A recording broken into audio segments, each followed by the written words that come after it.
Hello, and welcome to the Wicked Ones podcast. This is Jen. And this is Tara. And how are you this fine evening, Tara? I can't say that I'm too bad. It's been a pretty good week. That's good. Yeah. We got to enjoy snack day. It was snack day. Snack day was fun, even though we forgot to take pictures. It's like snack day never happens. Then we have to do it again. Yeah, that's what I told Billy. I said, well, we're going to have to do this at least once a month now because it was amazing. Oh my gosh. We had how many hours of, I think we watched 8 episodes, right? Yeah. Reckoning. That was so good. It was good. Of course. I can't wait to watch the rest, but I feel like we have to watch it together. Yeah. Another snack day. It might be another one. But yeah, it might take another snack day. We only have a few episodes left, and so if you guys want a good show about a serial killer, Reckoning on Netflix is a good one. Yeah, it's good. You can laugh at it a little bit too with some of the... Oh yeah, we had some comments. It was like Mystery Science Theater 3000 in there. We were commenting every... But it's still pretty good. Yeah, it still is enough. You know me, nothing holds my attention. So if I can sit through 8 episodes... Yeah. It had me. We did have chocolate there, so... And lots of snacks. That kept you going lots too. Of snacks. Yeah, well, I don't know. I'm trying to think of other show. We were talking about another show the other day. What were we talking about? That the kids really liked? Oh, my kids started watching The Masked Singer. Yeah. And I was super irritated because I thought it was dumb. But then I realized it wasn't when they made me watch it. Yeah. They started back at season 1. I don't even know what they're on now, but I think it was season 1. Ava really wants to watch it too. And once they started, because it just seems silly, right? These people wearing these costumes, and you know me, I just don't have the patience, or my attention span is so really short, and I didn't know. And then after talking to the kids, and they really genuinely love the talent of the characters, and Stella, my oldest, she really pointed out the fact that how the judges can only judge them solely on their talent, that the costumes... You don't know what they look like, you don't know who they are, you can't judge a thing. No, age, sex, nothing. It's amazing. So then it found a soft spot in my heart. Yeah, well, and then you were telling me about T-Pain, and I know you have a soft spot for comeback stories, and it was a good one. I do. Yeah. It was a good one, and... his voice is fantastic. He has some serious talent. He does. Then it was Jay-Z, sorry dude, you were wrong. It was not nice. No. It was not nice. Even there's a bunch of them out there that were not nice, and I enjoyed telling the story of T-Pain to the girls. They were like, "You know who he is?" Yes, I do. And telling them what happened to him, and because he announced on the show that this was his comeback, and they wanted to know what happened to him. So I told them all about it, and so it was kind of cool. A little bit of nostalgia. So, and it's a good lesson. It's a good lesson for the kids. It is a good lesson. And now I guess we are going to be fans of The Masked Singer. Mm-hmm. Oh, we need to catch up, for sure. I haven't seen anything. I just watched the compilation the other day of T-Pain. And it was so good. So good. Congrats. So you are going to tell me a story today. I am, and I'm really hoping that this isn't going to be a very long story, but wow. I found so much awesome information, and I just couldn't. It's one of those where you just can't decide what to cut out. So maybe a little bit long, but we'll see. I'll do my best. I'm here for you. We are continuing our theme of November-born serial killers, and I decided on Charles Raymond Starkweather for my story this week. As we were talking about, this was our theme, and we kind of noticed that a lot of the November serial killers have been talked about a lot, but hopefully I've added enough to my story that you'll find some its and bits that you did not know previously. So that's my goal. But yeah, I was also really happy that I was able to find more information than I usually do on the victims and who they were. So that makes me happy because sometimes I can't find that information, or there's just too many, and it's really hard. So, but I just have to say that this guy should definitely not be idolized and remembered the way that he was as rock and roll's first serial killer. His legacy, like those of many others that we talked about, has also been unfortunately cemented firmly in history in movies and songs and books based on the tragic events that I'm going to tell you about tonight. He was kind of one of those, this is back in like the 50s, so he was like this James Dean, rebel without a cause type follower. So if you can picture, and I've got some pictures for you too. So, but as for my sources, there are quite a few. My favorite being the Lincoln Journal-Star out of Nebraska, because they were the ones that featured several of the articles focused on the victims. But you can find the rest of my sources and their links on the website. And we'll probably be doing that from now on. So just please note that those will be listed and readily available. Okay, so here we go. You ready? I'm ready. Okay. Charles Raymond Starkweather was born on November 24th, 1938, the third of 7 siblings. His family was a working-class family, and they had their financial struggles. His father, Guy, was well-mannered. He worked as a carpenter, but was often unemployed due to his rheumatoid arthritis flare-ups in his hands. So his wife, Helen, would often supplement the family's income, working as a waitress. Charles had been born with a mild birth defect that caused his legs to be misshapen, and so he was often teased for his bow-leggedness and his speech impediment during his younger school years. He was often bullied and ridiculed. As he grew into his teen years, however, he became much stronger and excelled at gym, where he would find a physical outlet for his rage against those that bullied him. Eventually, he began to harbor rage for anyone he disliked. He became angry and envious of those that had more than he did, coming from such a poor family, and he developed a hatred for everyone who had more, everyone who had something that he thought he deserved.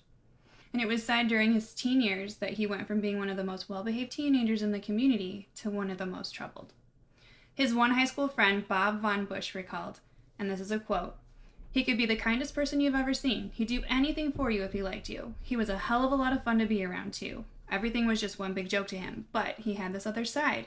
He could be mean as hell, cruel. If he saw some poor guy on the street who was bigger than he was, better looking, or better dressed, he'd try to take the poor bastard down to his size." So Charles dropped out of school at 16, and he took a job at a warehouse near Whittier Junior High School, where his new girlfriend, Caril Fugate, attended. She was a young, 13 at the time, a pretty petite girl when they first started dating.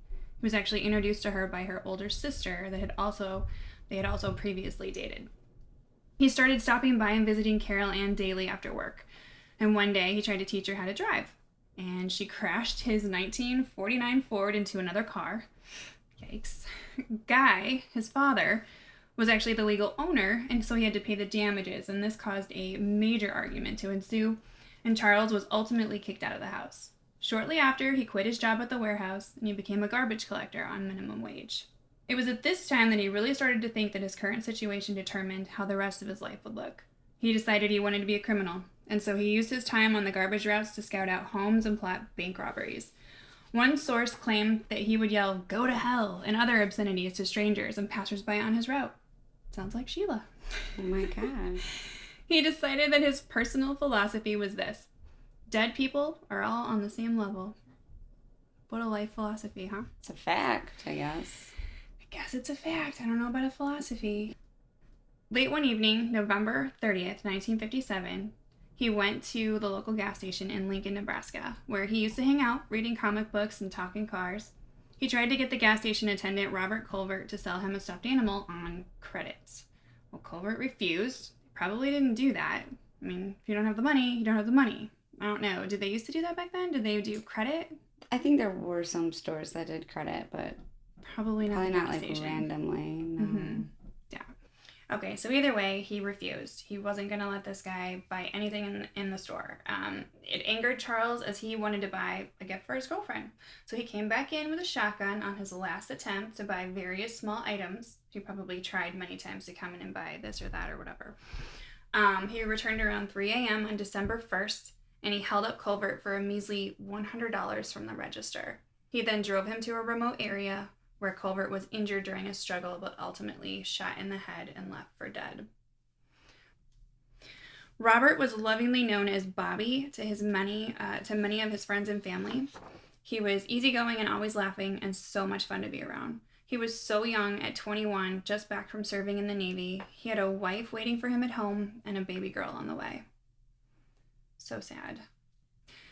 Later that day, Charles walked into a thrift store and purchased shoes, a jacket, a few shirts, undershirts, and jockey shorts, all while Bobby Colbert's body was lying dead in a field.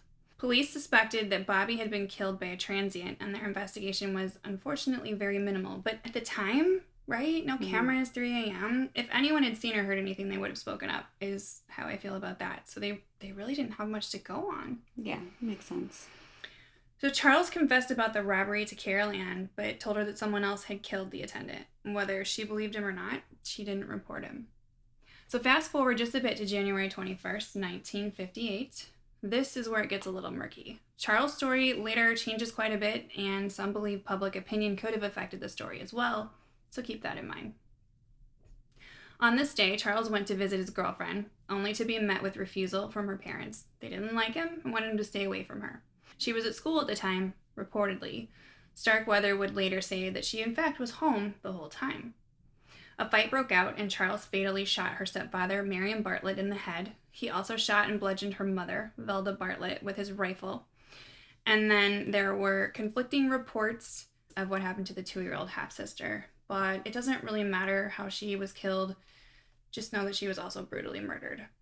Caril claims that she tried to break up with Starkweather on the 19th and that he wouldn't accept it. And when she arrived home, and he told her that her family was being held hostage and that if she didn't cooperate with him, he would kill her as well as her family. So this is kind of where like the murky part comes in, right? Like later on at trial, like she said she wasn't there, he said she was. Was she a willing participant? Was she not? There's kind of conflicting stuff throughout the entire story. So the family, however, was not safe, as you already know. Their bodies were out back in the 2 small buildings behind the 1-story home. Marion had been wrapped in newspapers and stuffed in the chicken coop, while Velda was wrapped in bed sheets and put in the outhouse. Sources vary, but it sounds like sweet Betty Jean was put into the cardboard box and was found in the outhouse with her mother. It's just awful. I honestly couldn't find much else out about the family. Velda was a homemaker who remarried Marion in 1954 and brought with her Caril Ann from a previous marriage. Marion was also a night watchman at Warner Brothers trucking firm.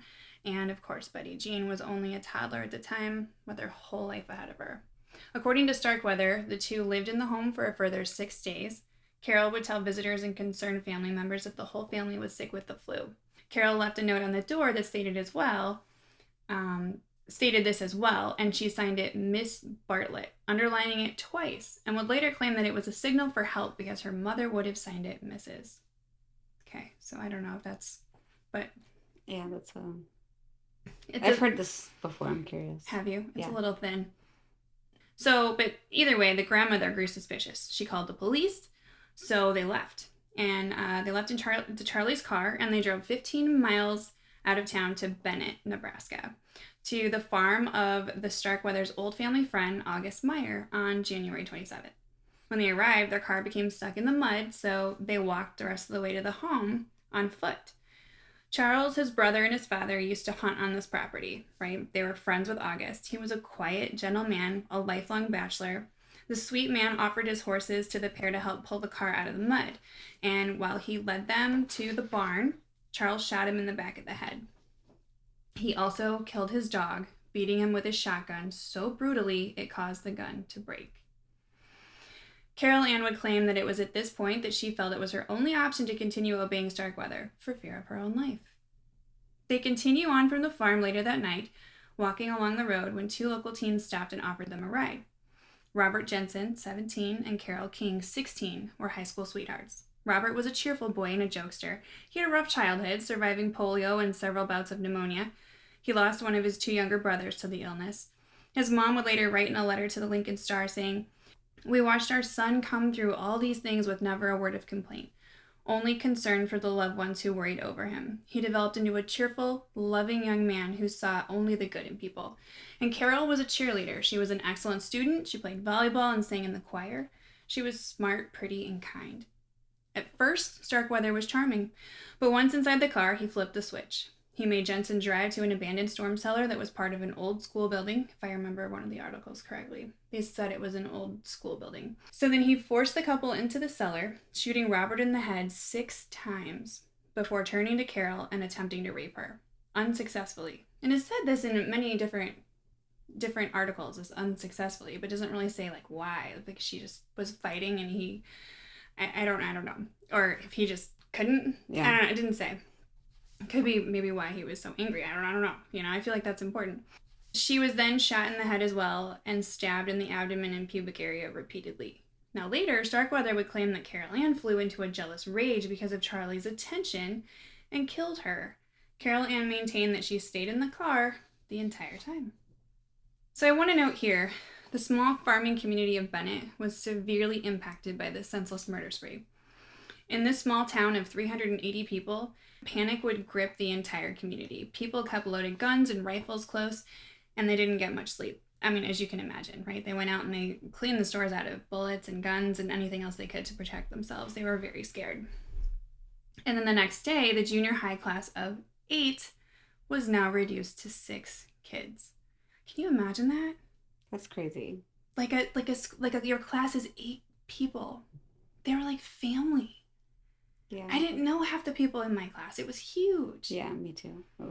I mean, I feel bad. I look back at some of the things from high school and I see some of the people that they were probably in my class, or they were probably in some of my classes, but I just, maybe they were quiet, I don't really remember them all that much. But I mean, our class size was huge. Yeah, but I think when you're in school, you're so egocentric. You're only focused on yourself and your immediate friend circle. But you wouldn't be that way with 8 students. Well, you don't have a choice. No, you would know everything about everybody inside and out. So I can't imagine. But I mean, at this time there were no counselors or crisis teams to bring in back in those days. So the teachers and the students sat there and spent the whole day talking, counseling themselves. I mean, as you can imagine, I'm sure it was really hard.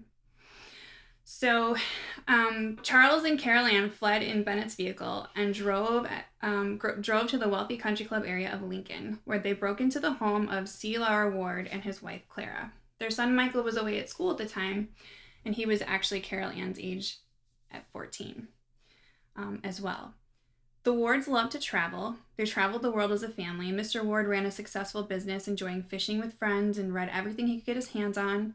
He was known to be just a wonderful man, amazing to his employees.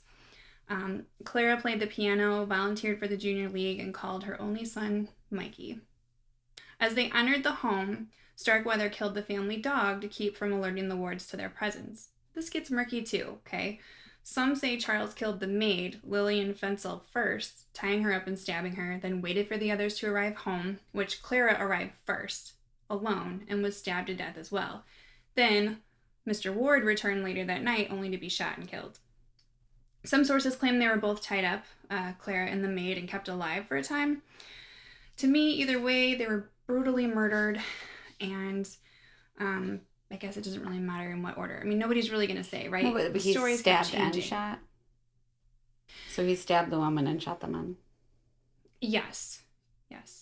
So, right? You're right. Two different MOs. That's actually different. Very good to think about, because in one account they said that the women were tied up, right, and they were kept alive for a time, and then they were killed. Like I said, in another account, the maid was killed, and then like I said, she came home first, and then she was killed, and then so.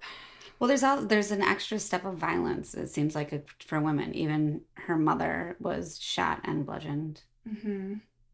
Yes. The other teen was shot and stabbed, mm-hmm. and then I mean, there was even a little something about one of the articles that I read said that the 2-year-old was actually alive for a while, but her crying and carrying on was irritating, too much, mm-hmm. and some say she was bludgeoned and stabbed as well. Other sources say just bludgeoned, but like I said, doesn't. Yeah, it was pretty. It's just interesting how it seems like the guys are shot, mm-hmm. but there's an extra. There's a little extra for the women. Yeah, you're right. It's very good to note.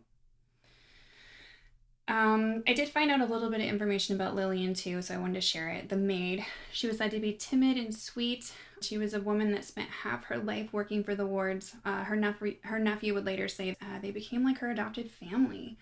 When word got out about the murders, he and his friends armed themselves as well and went out to track down the killers themselves. I'm sure there was a lot of that going on. Mm-hmm. A lot of people were like, we're just going to take matters into our own hands. These people are on this spree. The law enforcement hasn't, because... At this point, do they feel like it's linked? Like, are they tracking this as a spree? Do you know? I don't know how well communication are in between towns at this point. I mean, yes. So at this point, they're they're putting two and two together, and you'll see because right now after the murders take place at the Ward home, Charlie and Carol Ann left their house. They stole their 1956 Packard and they filled it with stolen jewelry. Again, stolen jewelry. I wonder whose idea that was, right? Missing Carol Ann. The plan was to head for Washington State, where Charlie's brother lived.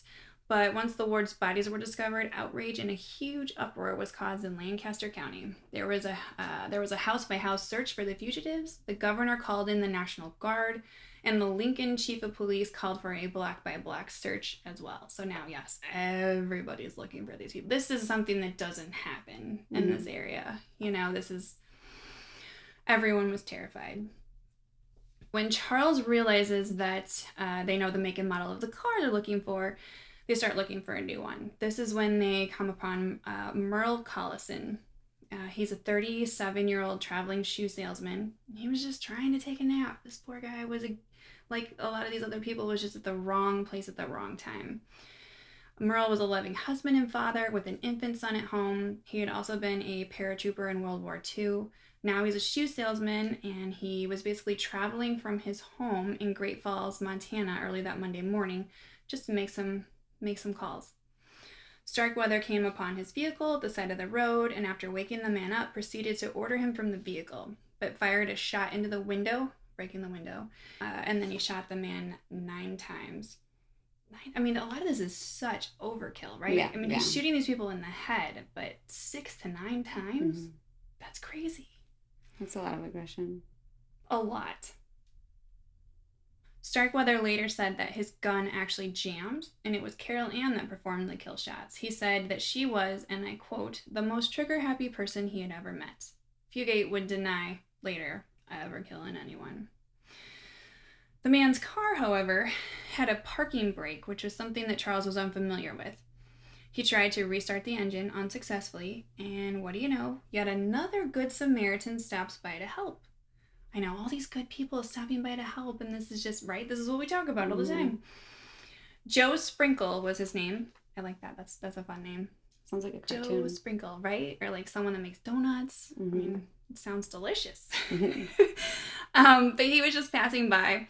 He walked up to the car to see if he could help, and he noticed the body stuffed under the dashboard. I mean, the guy's still in the car. So Charles pulls a gun on Joe. Sprinkle was a much larger man, and he ended up putting up a fight and managed to wrestle the gun from Starkweather. It was at this moment that the Natrona County Sheriff's Department, William Romer, arrived on the scene.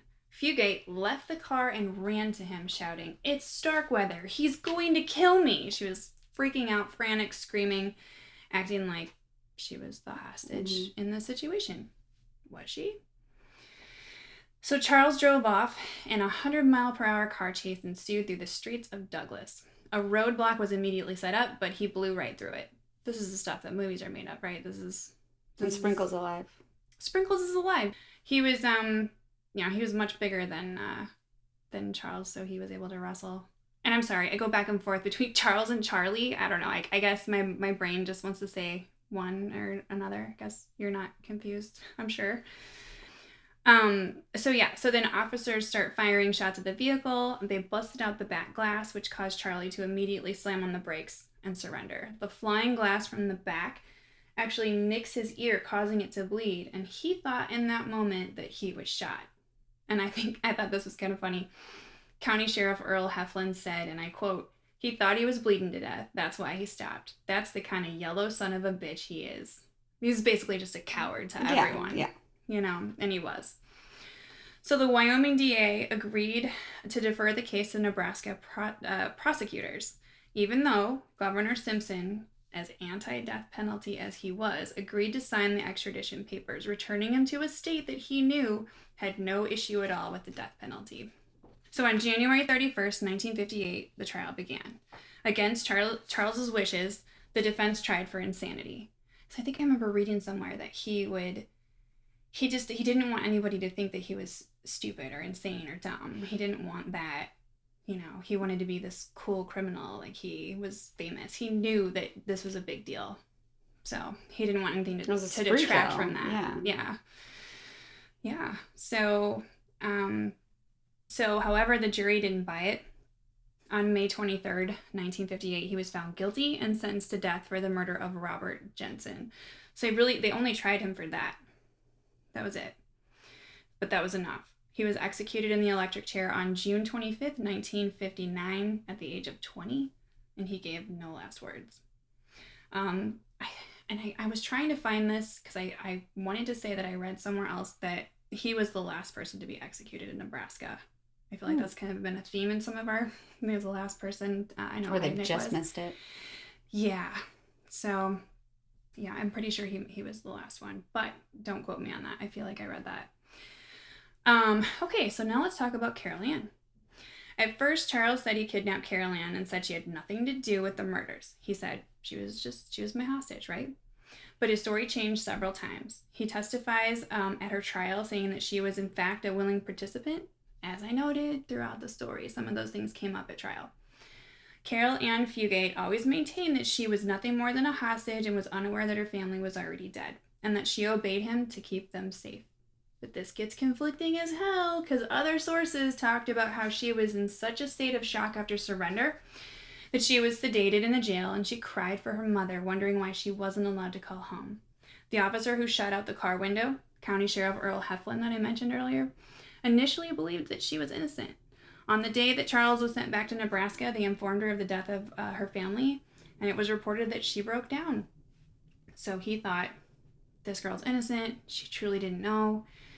She was a hostage this whole time. However, the county sheriff, William Romer, who I also mentioned, the one that she ran to on the scene, had a different story. He stated that she admitted to him that she knew her family was dead and she watched them die.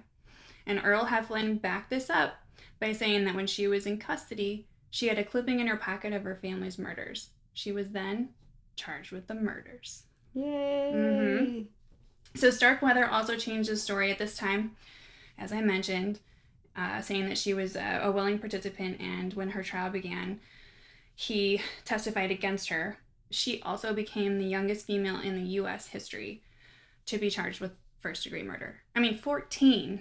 Mm-hmm. That's... But we hear those stories still today.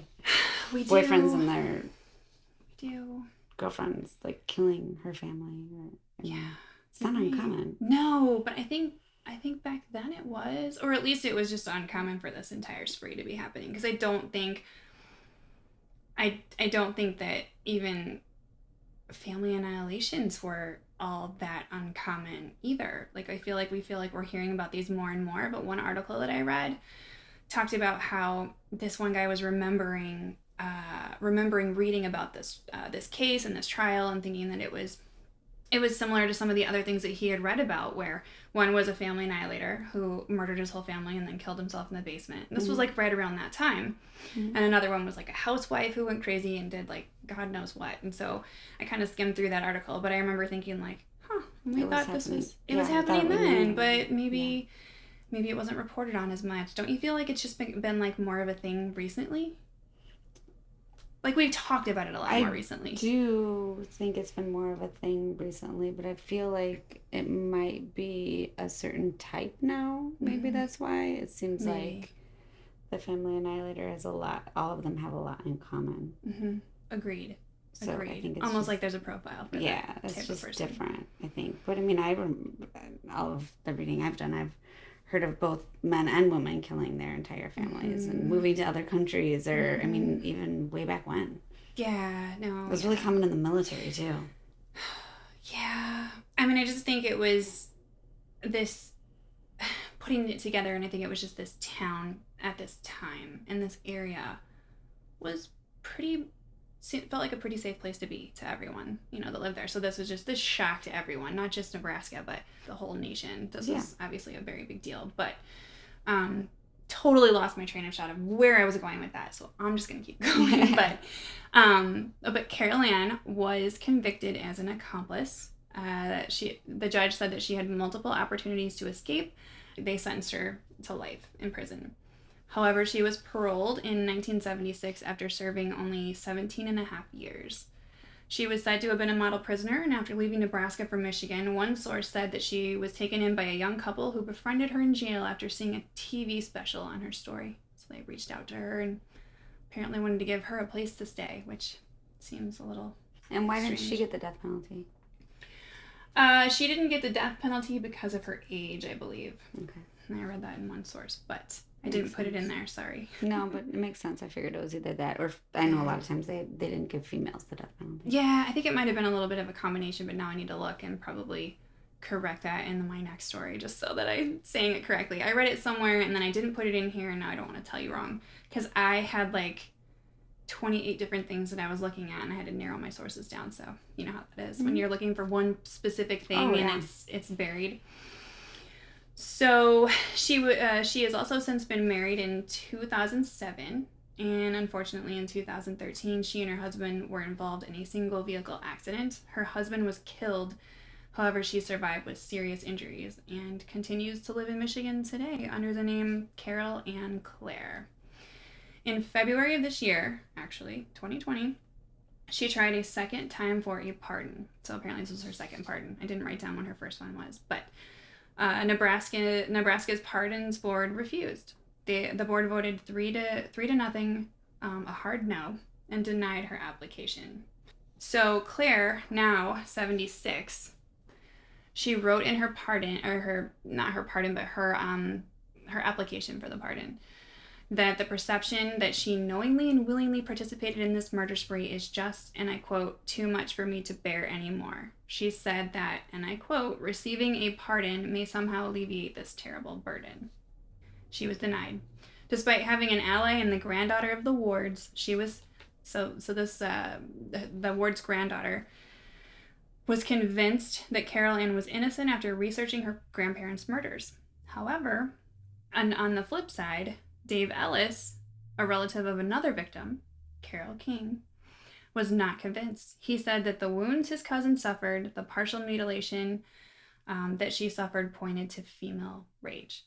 Ultimately, the pardons board simply stated that it denied her application because what she was asking of them was so much more than the board could offer. That's not what a pardon board is for, they said. And regardless of any of this, these two, and whatever really transpired between them during this rampage, completely shocked our nation. As I mentioned, this teenage killing spree will forever be cemented in pop culture. It's said that the movies Badlands and Natural Born Killers are among the more popular films based on the murders, and I think I read California. Wasn't that one with Brad Pitt? Mm-hmm. And if you want to hear it all summed up by the boss himself, listen to Bruce Springsteen. I actually watched it on VH1 Storytellers because I was trying to find it,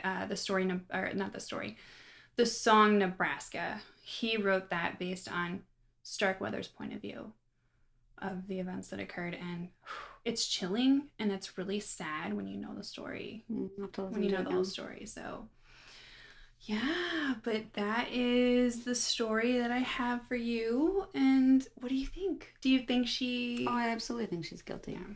I thought that, yeah. Mm-hmm. I think everybody did. And honestly, regardless of if a pardons board is going to say, sure, we'll pardon you, everyone has already made up their mind. Well, they already know the story. Life that way. Yeah.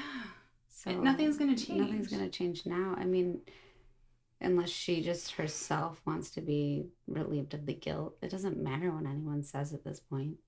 I don't know that a piece of paper is going to do that for you. No. Wow, I hope I didn't talk really fast because I feel like I had a lot to say. And no, I think it was good. I think it was really good. And I'm looking, and it's probably my shortest story. And you thought it was going to be? I thought it was going to be like an hour and a half long because I had so much to say. But I think I summed it up well. I don't think I asked many questions. That's probably why. I don't know that I gave you the opportunity to ask many questions. That's all right. It was. I'm fascinated by like the couple killers. Oh, like yeah. We've got a few of those we need to save for like a... Yeah, like where they... Like a theme month. Because it's weird when two just messed up minds like find each other. Yeah, true love. February. Spree kills by couples. I don't know why I'm laughing. It's awful, but... You know. There's so many things in life. If you can't laugh, you'll cry. So, I know. unfortunately, sarcasm and laughing inappropriately is my coping mechanism. And if you know me, you know that. So I do. It's not insulting at all. No. It's just... I think it's mine too. In certain circumstances for sure. But yeah, no, I mean, I just thought that was really interesting, and I for sure want to say that I thought she was guilty. She was guilty. And you're right, there were two different MOs. Oh, yeah. Yeah, right. And there were two different MOs. Like, come on. Mm-hmm. Caroline. And she could have left at any point. Yeah. She could have also picked up that gun. She wrote a note. Yeah. So. They stayed there. They stole jewelry. I mean, no. To go this long and to sit in jail and not tell anyone? I mean, maybe I just didn't find... Well, but she's out. Yeah, no, I know. But I mean, just to maintain your innocent story for all this time. Not change your story. People probably don't ask. Maybe. I mean, of course, those officers said she said two different things. So, I mean, but who knows? Who knows? That was like right at when everything happened. She probably didn't know what to do. And I read somewhere else too that someone that was at the trial said she was cold, and they were both just cold and chilling and didn't look like they had any remorse for anything that happened whatsoever. I remember reading that too. Whatsoever. Like very like snide and like almost arrogant. Very arrogant. Yeah, is what it seemed like. Like they were above everybody, and it was very Even Charles' father said she should have been sitting on his lap that day when he was executed. Yeah. I believe that. That's, I mean, you don't say those things unless you know what you know. And maybe she was manipulated. I mean, she was pretty young, but yeah, that was harsh. That's a hard call for that. I think it's just two crazies that found each other. I guess. So if you want to watch any of those movies to kind of see... Oh, I hated Natural Born Killers. I never saw it. Oh, it's awful. Really? I mean, I think it won a lot of awards, but it was just... I mean, I obviously talk a lot about murder. But it was like disgusting. Oh. It was just like slap happy killing, like from what I remember, just being... Really? Yeah, it was... Who directed it? Quentin Tarantino? Right? It sounds like no. Something he would I mean, do. it was a long time ago, and I remember. I don't even think I even finished it because it was just so obnoxious. Okay. I did watch the trailer for Badlands because I was interested to see, because it was Martin Sheen and Sissy Spacek. Yeah. And then at that point, when I watched it, I realized how far cinema has come, because that was really old. It was like 1973, and I thought, wow, I don't even think I could watch that. No, I couldn't. No. You would have to duct tape me to the chair. But I am going to listen to the Bruce Springsteen song. Yes. Well, thank you for We'll that listen story. to it right after. You're welcome. And I'll have to show me pictures. So I think that that wraps up this week. And you know what? We really haven't asked, I don't think in a while, but now that we are on our 10th plus, I feel like episode at this point. I think so. I feel like this, 10. Are we on 10? I think. You know, if you've enjoyed the show and you feel it in your heart to take a moment. I know you're busy, you got a lot of stuff going on, but just hop on to iTunes or wherever you listen, or I think we're supposed to call it Apple Podcasts now. Hop on and give us 5 stars, give us a review, or shoot us an email or a note or something and tell us what you think. Even we accept criticism or anything. It's the only like way we'll grow is if we hear the good and the So, bad. So my feelings might get hurt, but I'll accept it. Yeah, it's fine. We know that hopefully you would do it out of love and help us out a little bit, but we'll. So all right. So until next time, we'll see you later. Yeah. Bye-bye.